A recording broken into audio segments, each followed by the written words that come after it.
एक राजा था, उसने बहुत बड़ा महल बनवाया। महल के चारों तरफ ऊंची ऊंची दीवारें खड़ी थी। उसने सोचा अब मैं सुरक्षित हूं। एक दिन एक फकीर उसके महल के दरवाजे पर आया। फकीर ने कहा, मुझे इस सराय में एक रात रुकना है। राजा को गुस्सा आ गया। राजा ने कहा, मूर्ख फकीर, ये सराय नहीं है, ये तो मेरा महल है। सत साहिब, भाई और बहनों, जरा एक पल के लिए सोचिए, अगर आपको पता चले कि जिस घर में आप सो रहे हैं उस घर में आग लगने वाली है, क्या आप सो पाएंगे? अगर आपको पता चले कि आपकी ट्रेन छूटने वाली है, क्या आप चादर तानकर सो पाएंगे? कभी नहीं। आप तुरंत जाग जाएंगे और भागेंगे। लेकिन अफसोस, हम सब एक बहुत गहरी नींद में सो रहे हैं। ये नींद बिस्तर वाली नींद नहीं है, यह मोह की नींद है, यह अज्ञानता की नींद है। और इसी नींद पर कबीर साहिब ने एक बहुत करारा तमाचा मारा है। आज की साखी हमारे जीवन को बदलने वाली है। कबीर साहिब कहते हैं, कबीर सूता क्या करे, जागो ना रोवो दुख, जाका बासा गोर में, सो क्यों सोवे सुख। भाई और बहनों, मेरे सीधे सरल शब्दों को ध्यान से सुनो। कबीर साहिब हमसे पूछ रहे हैं, ऐ इंसान, तू क्यों सो रहा है? उठ, जाग, अपने दुखों को देख, उनसे छूटने का उपाय कर।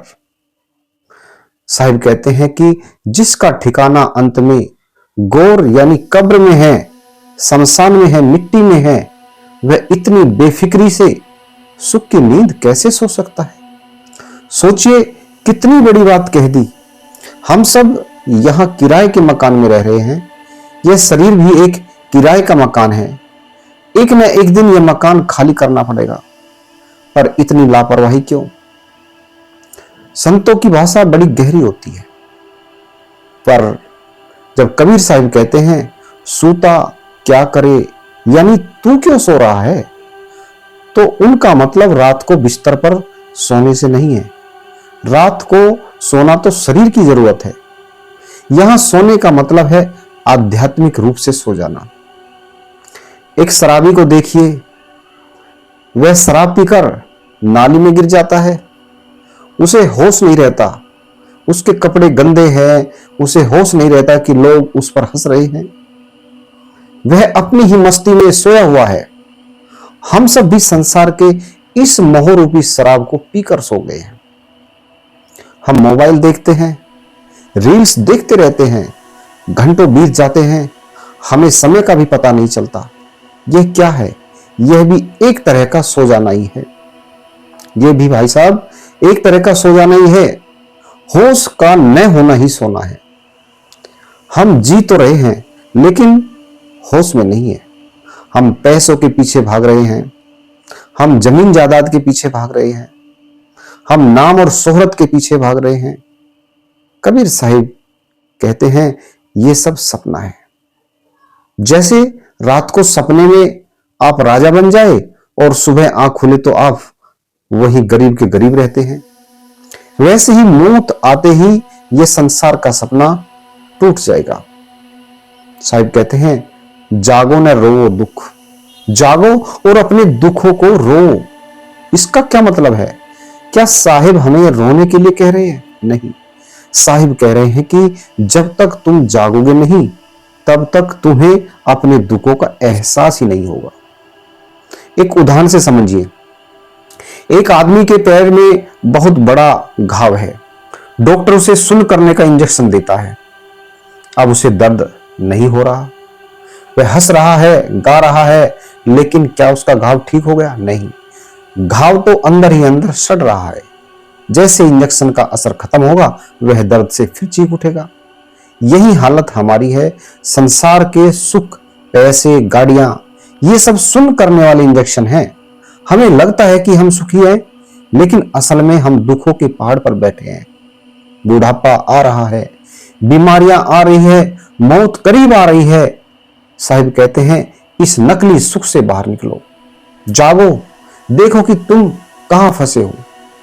जब तक तड़प नहीं होगी तब तक परमात्मा से मिलन का रास्ता नहीं खुलेगा।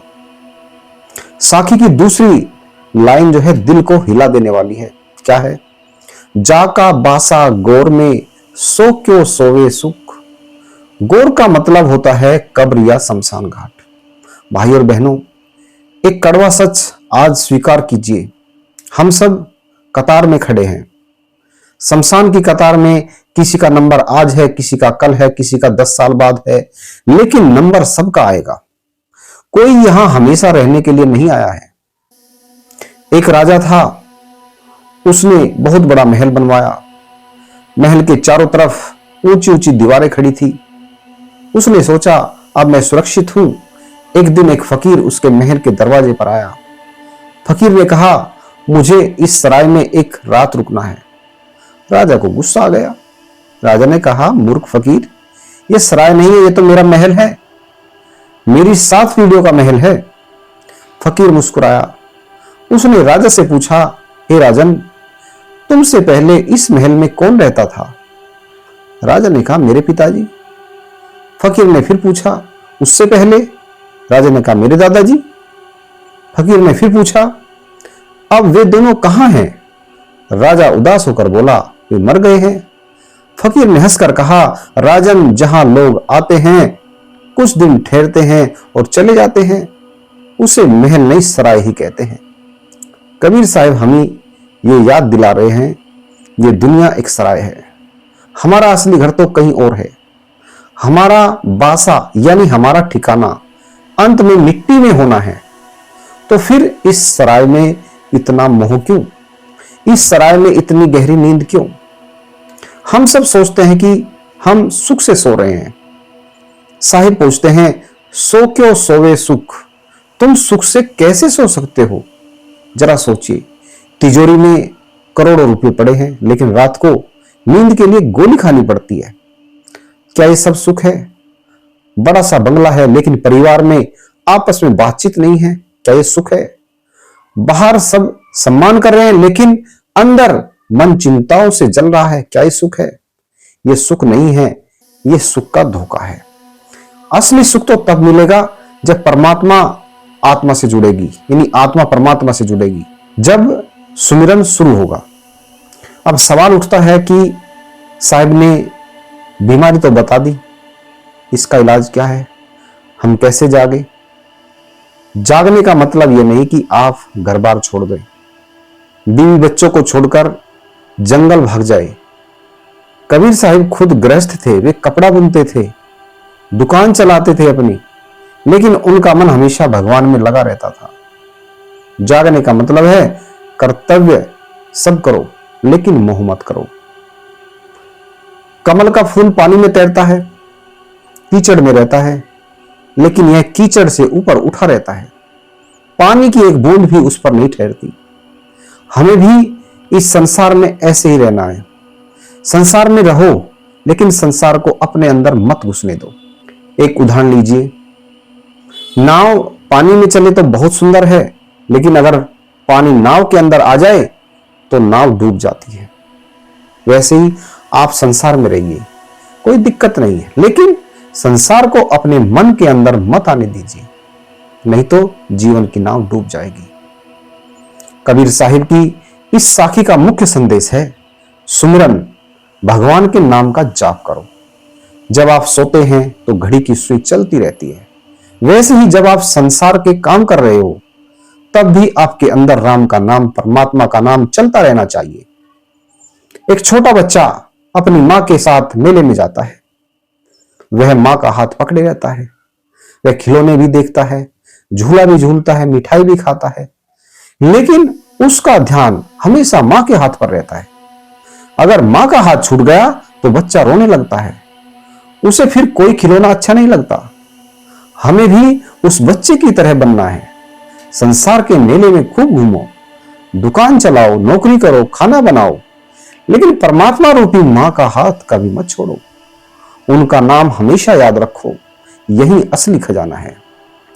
मेरे प्रिय भाइयों बहनों, समय बहुत तेजी से भाग रहा है। हमारी सांसें कीमती है, हर सांस के साथ हमारी उम्र कम हो रही है। कबीर साहिब की यह साखी कोई कविता नहीं है, यह एक अलार्म है, यह एक चेतावनी है। आज जब आप इस सत्संग को सुनने के बाद सोने की तैयारी करो या कोई काम करो, तो शीशे के सामने खड़े होकर खुद से एक सवाल पूछना, क्या मैं सच में जाग रहा हूं या मैं भी मोह की नींद में सोया हुआ हूं? अगर जवाब आए कि हां सो रहे हैं, तो तुरंत जाग जाना, परमात्मा का नाम लेना शुरू कर देना। किसी से नफरत मत करना, सबसे प्यार करना, क्योंकि यह जीवन दोबारा मिले ना मिले। आइए कबीर साहिब के चरणों में प्रणाम करते हैं, इस साखी को अपने दिल में बसा लेते हैं। कबीर सूता क्या करे, जागो ना रोवो दुख, जाका बासा गौर में, सो क्यों सोवे सुख। सत साहिब धन्यवाद।